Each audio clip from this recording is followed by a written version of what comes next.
السلام علیکم ورحمۃ اللہ وبرکاتہ۔ اس سے پہلے کے سبق میں ہم نے سورہ طارق کو مکمل کر لیا تھا۔ آج ہم اس کے بعد والی سورت سورہ بروج سے شروع کریں گے۔ بسم اللہ الرحمن الرحیم۔ واو سین زبر وس، سین زبر سا، وسا، میم الف زبر ما، اوپر مد، والسماء، حمزہ زیر ای، والسماء، ذال الف زبر ذا، تا لام زیر تل، ذاتل، با پیش بو، را واو پیش رو، برو، جیم زیر جی، بروجی، والسماء ذات البروج۔ اب یہاں پر میم کے اوپر والسماء میں مد آیا ہے اور اس کے بعد حمزہ اسی کلمے میں آیا ہے۔ یہ والسمائی، سمائی یہ ایک کلمہ ہے اور ذاتی یہ ایک دوسرا کلمہ ہے۔ تو سمائی یہ جو پہلا کلمہ ہے اسی کے اندر حمزہ بھی آ گیا ہے حروف مدہ کے بعد، اس وجہ سے یہاں پر مد متصل ہوگا۔ مد کی 3 قسم ہوتی ہے، مد متصل، مد منفصل، مد لازم۔ ان میں سے یہ پہلی قسم ہے مد متصل، جس میں حمزہ اسی کلمے میں ہی آ جائے، اور مد متصل کو 2 الف کے برابر کھینچ کر پڑھا جاتا ہے، اور آخر میں جب ٹھہریں گے تو جیم کے نیچے جو زیر ہے وہ ساکن ہو جائے گا، یعنی جیم ساکن ہو جائے گی۔ تو بروجی سے بروج، اور جیم قلقلہ میں سے ہے، حروف قلقلہ میں سے ہے، اس وجہ سے جیم کے اوپر قلقلہ کریں گے، بروج، اس طرح۔ واو لام زبر ول، یا واو زبر یو، والیو، میم لام زیر مل، والیومل، میم واو زبر مو، عین واو پیش عو، موعو، دال زیر دی، موعودی، والیوم الموعود۔ اب یہاں بھی دال حرف قلقلہ میں سے ہے، اس وجہ سے جب یہاں پر ٹھہریں گے تو دال کو ساکن کریں گے اور اس کے اوپر قلقلہ کریں گے، موعود، اس طرح۔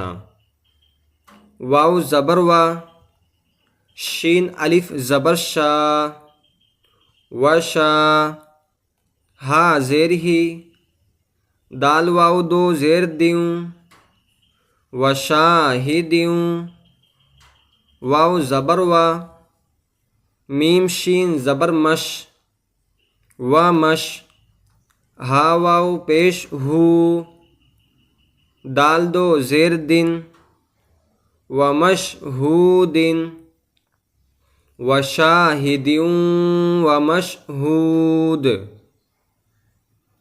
یہاں بیچ میں وہ جو شاہد میں دال آیا ہے تو اس کے نیچے 2 زیر آیا ہے، اور 2 زبر 2 زیر 2 پیش کو تنوین کہتے ہیں، اس کے بعد واو آیا ہے۔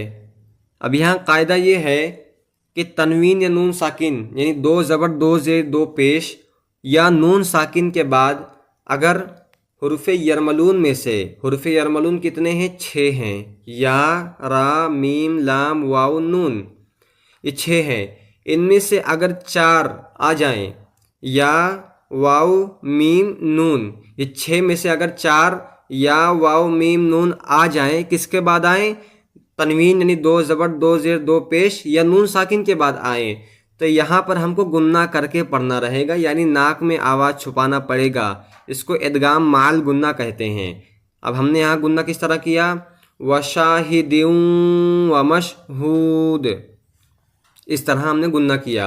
اور اگر لام اور را آ جائیں تو گنہ نہیں کرنا پڑے گا، اور 4 یا اگر آ جائیں، یا، واو، میم، نون، تو گنہ کر کے پڑھنا ہے۔ اس کو ادغام مال گنہ کہتے ہیں، اور جس میں گنہ نہیں کرنا رہتا ہے اس کو ادغام بلا گنہ کہتے ہیں۔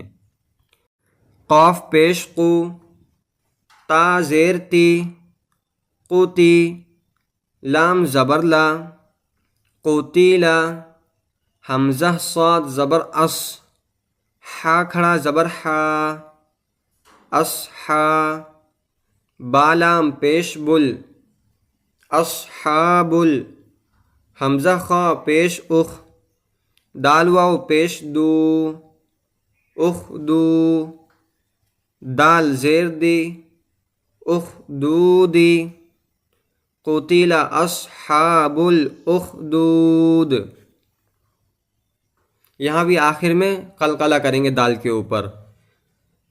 حمزہ نون زبر ان، نون الف زبر نا، انا، را زیر ری، اناری. اب یہاں پر دیکھیے اناری میں الف کے اوپر کوئی علامت نہیں ہے، لیکن ہم نے یہاں پر زبر پڑھا ہے. تو اس کی وجہ یہ ہے کہ پورے قرآن میں کہیں بھی اگر الف لام سے کوئی لفظ شروع ہو اور اس کے اوپر اعراب نہ ہو تو وہاں پر ہمیشہ ہم کو الف کے اوپر زبر ہی لگانا ہے. جیسے یہاں الف لام شروع میں ہے اناری، تو ہم نے الف کے اوپر زبر لگا دیا. اسی طرح الذین ہوتا ہے تو الذین کے الف میں بھی بہت ساری جگہوں پر زبر نہیں ہوتا ہے، تو وہاں پر بھی ہم کو زبر لگانا رہتا ہے. جیسے یہیں پہ نیچے مثال دی ہوئی ہے، نیچے سے سیکنڈ لائن دیکھیے آپ، الذین کے اوپر کوئی علامت نہیں ہے، تو یہاں بھی ہم کو الف کے اوپر زبر لگانا ہے. کیوں؟ کیونکہ شروع میں الف لام ہے. تو یہ ایک آسان سا قاعدہ ہے، آپ اس کو ہمیشہ یاد رکھیے.